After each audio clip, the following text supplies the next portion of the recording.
Oye, Benja, y hablemos del boom de los depósitos a plazo. El depósito a plazo, el boom que tuvimos fue para la pandemia, ¿no? Sí, Fue, claro, ahí en el 2022, si no me equivoco, fue el pic de los depósitos a plazo, impulsado por la TPM, porque la tasa claro. política monetaria en ese tiempo estaba cercano al 12, creo que era, 12%. Claro, llegó al pic, si no me equivoco, fue un 11,75 más o Sí. menos. Entonces los depósitos a plazo al final siempre van muy ligados a la tasa. Hoy día, por Claro. ejemplo, tenemos una tasa del Banco Central que la acaba de dejar la semana pasada y que directamente se ven afectados los depósitos a plazo. O sea, los depósitos a plazo ya hoy día están en cuánto anual, creo que era un 4,5 anual. Más o menos, sí, 5,3 más o menos hoy día es lo que se proyecta anual, es un Claro. 0,45 mensual Mensual, aproximadamente. Claro. exactamente. Entonces, tuvimos un boom en el 2022 donde todo el mundo quería tener depósito a plazo porque pagaba muy bien y hoy día obviamente están pagando menos, entonces finalmente la gente empieza a ver o buscar otra alternativa y ya ese boom ya pasó. Claro. ¿Y tú, Benja, tenías depósito a plazo? ¿En qué invertís tú? Yo tenía en ese tiempo, tuve depósito a plazo porque Ya. también era muy volátil todo. Estábamos en pandemia, los retiros, entonces tener fondos mutuos de acciones, los mercados estaban para arriba y Sí. para abajo, entonces no sabía tampoco qué esperar de eso. Y ahí me refugié un poco más en depósito a plazo, que está bien y no me estaba comiendo la inflación, que después vamos a hablar de eso, de hecho. Pero en ese tiempo tuve harto depósito a plazo, hoy día ya es muy poco, porque rentan casi lo mismo que la inflación. Entonces, hoy día yo encuentro que hay un muy buen momento para diversificar en varios activos alternativos. Yo creo que mi patrimonio hoy día se ve diversificado en varias cosas: inversión inmobiliaria, activo alternativo, depósito a plazo y fondos mutuos en general. ¿Y tú tenías depósito a plazo, Rolando? La verdad es que bien poco. Bien Yo poco. mantengo ahí un sueldo como depósito a plazo porque hago el tema con la tarjeta de crédito para ir juntando puntos, pero más que un sueldo no tengo. Claro. Tengo otro fondito de emergencia en un fondo mutuo, pero Y te vas de viaje gratis todos los años. exactamente. Así que, oye, ¿y qué relación tenemos como depósito a plazo versus inflación, que lo estamos conversando antes? Bueno, al final, en el fondo la inflación, el instrumento que existe hoy día es justamente la TPM para poder un poco bajar esa inflación. Y hay una correlación directa entre el depósito a plazo y la TPM. Al final lo que buscan es emitir menos plata al final. Claro. Entonces, efectivamente en la pandemia nosotros teníamos un máximo o sea, un promedio en octubre del 2022, el máximo fue un 10,8% si no me equivoco. Pero yo me acuerdo cuando yo trabajaba en el banco, tomaba depósito a plazo al 0,95 y tenía bancos que tomaban al 1%, que era una locura. O Pero sea, al final el depósito a plazo siempre está un poquito más alto que la inflación, claro, entonces rentáis un poquito más que claro, la inflación, pero en ese tiempo en la pandemia uno creía que la estaba rompiendo con el depósito a plazo, exactamente. pero la inflación estaba haciendo un 12%, Exacto. ¿no? Entonces al final, claro, tú tenías un depósito a plazo que te renta un 11% al año, que tú decís una brutalidad. Pero claro, si tenías una inflación de un 12, al final la matemática es que en términos reales tampoco rentáis tanto. Sí, ¿Cachai? sí, y eso se vio principalmente afectado por obviamente los retiros, que le inyectaste 51 mil millones de dólares, creo que fue, al sistema en un año, casi un año creo, un poquito más. Y eso a nivel PIB chileno representa casi el 16%, que es una brutalidad de plata. O sea, esa inflación todavía la estamos pagando. De hecho, si la proyección del ICOM ahora que salió recién, para el próximo año, ¿no es cierto?, de cara al 2025, el primer semestre está cercano al 5, 4, 8, algo así. Claro. Entonces, seguimos pagando los retiros y ¿cómo se llama? Las consecuencias de haber de haberle inyectado tanta plata a la economía chilena. Exactamente. Bueno, ahí a mí me pasa mucho que de repente tengo reuniones con distintos clientes, inversionistas, que al final les pregunto qué andan buscando, o sea, por qué quieren invertir, y generalmente la gente tiene su plata en un depósito a plazo, porque es el instrumento que más se conoce, el más seguro, es muy difícil que un banco quiebre, puede quebrar, obvio, pero muy difícil.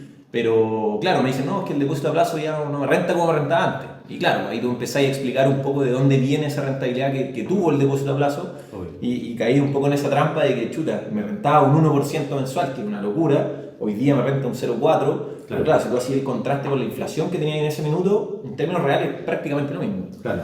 Y al final los bancos promueven mucho todo lo que es depósito a plazo y fondos mutuos, porque entendemos que por ahí el banco se financia a través de los depósitos a plazo y con los fondos mutuos comisionan muy bien. Entonces ahí tienen un incentivo y por eso son tan famosos en la gente y son más fáciles de adquirir también, no requieren mucho conocimiento respecto a dónde está mi plata, dónde invertir, sino que es súper simple en términos de rentabilidad. Pero hay que tener ojo ahí. El depósito a plazo hoy día está más bajo, la inflación para el próximo año se espera que sea cercano al 5 el primer semestre, según el IPOM, entonces hay que tener mucho ojo ahí y empezar a explorar alternativas para hacer rentar tu plata, ¿no es cierto? Exactamente. Nuestro ahorro, al final, nosotros ya sabemos que con las pensiones vamos a generar súper poco. De hecho, ¿tú sabes cuánto ha rentado la AFP el último, desde que se crearon? El Fondo A, por ejemplo, que nosotros tú estás en el Fondo A, ¿no es cierto? Sí, pero en verdad nunca he revisado cuánto me ha rentado. Me llevó un mes de mi AFP, ¿Ya? la semana pasada. Y salía que desde la creación de los fondos, el Fondo A ha rentado un 5,5%. Si tú llevas eso a la realidad hoy día, con la inflación histórica que hemos tenido, que creo que es cercana al 3%, si lo lleváis desde que se mide, han rentado, pero claro, tenéis que sacar para otro lado. O sea, con eso no te va a alcanzar para tu jubilación o para mantener el estilo de vida que lleváis hoy día. Entonces, también lo que conversábamos el otro día, que al final, hoy día tu cotización, ¿cierto? Tu AFP, es como tu depósito a plazo, por decirlo de alguna forma. Como que ya tienes esa cuota de poco riesgo en el fondo en tu AFP, que es obligatorio. Claro. O sea, al final, en el fondo, el depósito a plazo ya cumpliste esa cuota de riesgo-retorno. O sea, en el fondo, igual la idea acá es poder como diversificar un poco, invertir en otro instrumento que tenga más interés compuesto, por ejemplo.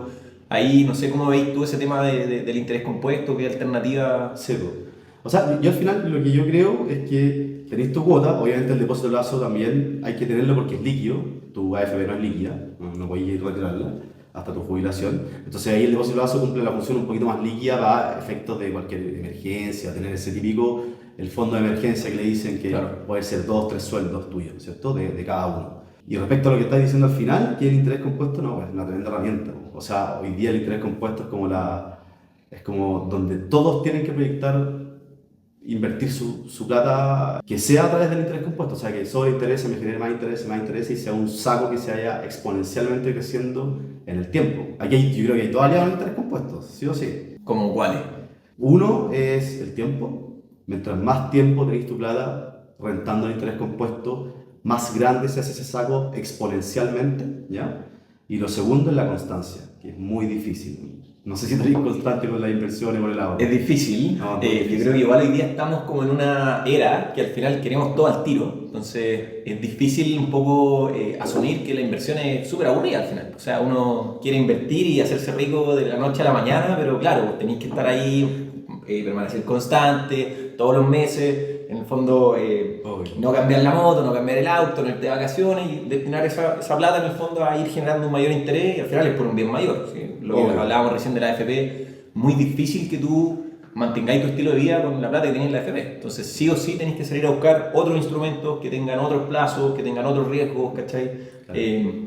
Al final, como te digo, o sea, la inversión es súper aburrida. O sea, es dejar plata y seguir metiéndole y que vaya generando. Y de aquí a 10 años más podéis duplicar ese capital. Sí.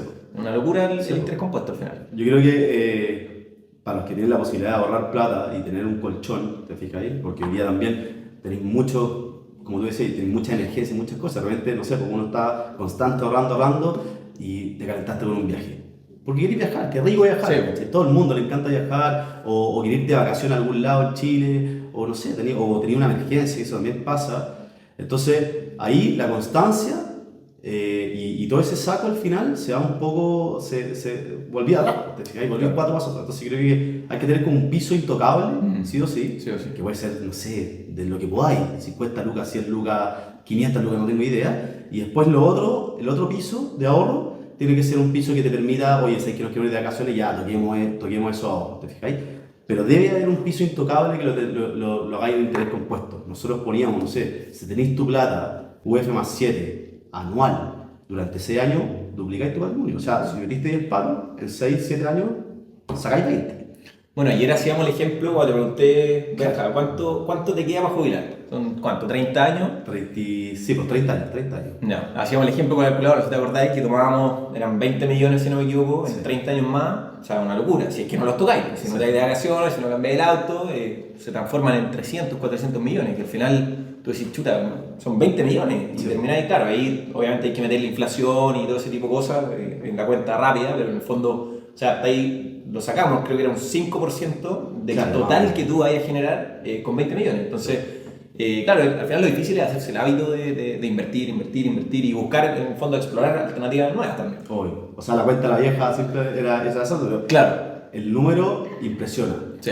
Y el tiempo juega mucho a nuestro favor. O sea, para la gente que tiene hoy día está recién empezando su carrera profesional, o sea, perdón, no su carrera, sino que su pega, está terminando recién su carrera profesional, está empezando a trabajar, que ahí te querés comprar todo, tu primer sueldo, querés, está bien, gástatelo, eso yo, siempre hay que disfrutarlo de todas maneras, pero uno, mientras más chico se haga el hábito de ahorro, con más plata llegas, y no solo a tu jubilación, sino que este saco se hace mucho más grande, porque el interés compuesto, eso es lo potente, que es exponencial, cada vez es más. Entonces, tú en 6 años duplicáis, pero en 12 cuadruplicáis, ¿te fijáis?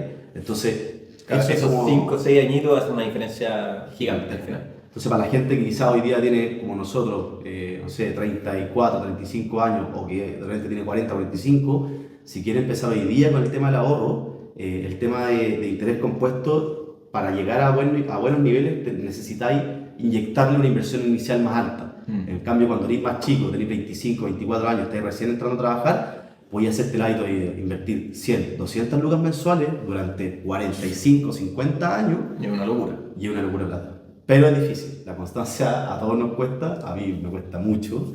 Y uno no se da cuenta de lo potente que es hasta que de repente ya empieza a entrar en la recta de los 50 años, ¿cachai? Que ahí al final se pone la inversión, o sea, el ahorro se pone más cuesta arriba.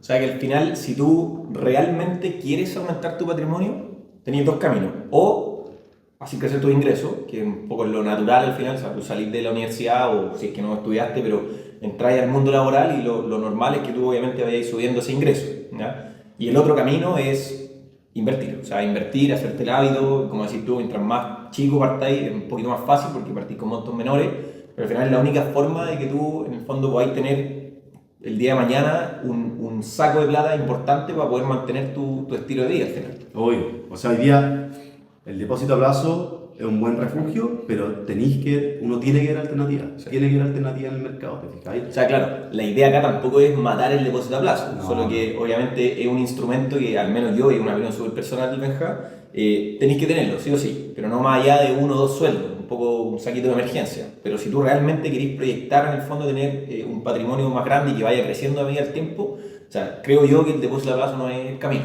Ahí tenés que explorar alternativas distintas y apoyarte obviamente de todo este tema que hablamos del interés compuesto al final, que es clave. Claro, que es un poco lo que nosotros también hacemos entre Capitals al final, Claro. Que vemos otro tipo de inversiones, desde la inversión inmobiliaria, que es muy potente, el tema de la palanca, que lo hablamos en millones lo hemos hablado millones y montones de veces.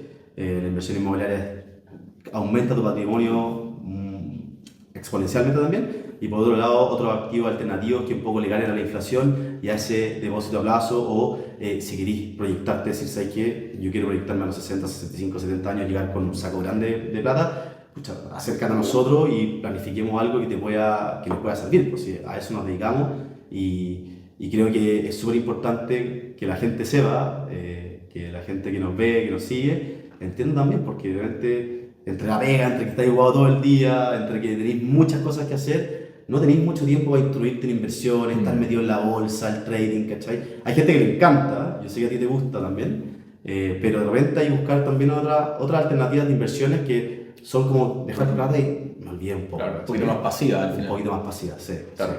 Bueno, de hecho, el tema de los activos alternativos hoy día es un mundo, porque no eran tan conocidos en su minuto. Hoy día tenían la AFP, que es un monstruo gigante que maneja billions, que están aumentando el límite para poder invertir en más activos alternativos. Y al final, eso un poco es también por las tasas de financiamiento de los bancos, que están más altas, de las instituciones financieras en general, están más altas. Entonces, al final, empieza a ponerse un poquito más de moda el activo alternativo y te da rentabilidades, o sea, importante, pero claro, son un poquito más a mediano plazo, y esa es un poco la idea igual, o sea, proyectar en el fondo, empezar a proyectar un poco tu plata y diversificarla en función de para cuándo necesito esa plata, ¿cachai? Y de repente también los activos alternativos como las deudas privadas y ese tipo de cosas, fondos de inversión que invierten en desarrollo y cosas así, que muchas veces o en muchos lugares para grandes patrimonios, para wealth management o la banca privada, ¿te fijáis? Y que hoy día nosotros podemos tener acceso con, pues, tenéis más de 10 millones de ahorros, hoy día podéis generar o podéis entrar a este tipo de inversión. Claro, al final, exactamente, como decís tú, o sea, siempre han existido, solo que existe una barrera de entrada que efectivamente es para alto patrimonio. Es porque son muy buenos, Exacto. Se llenan al tiro. Claro. Al final la rentabilidad es muy buena, entonces todos quieren entrar. Claro, exactamente. Y ahí hacen el filtro que te dicen, no, sobre 500, 400, $1 millón para arriba.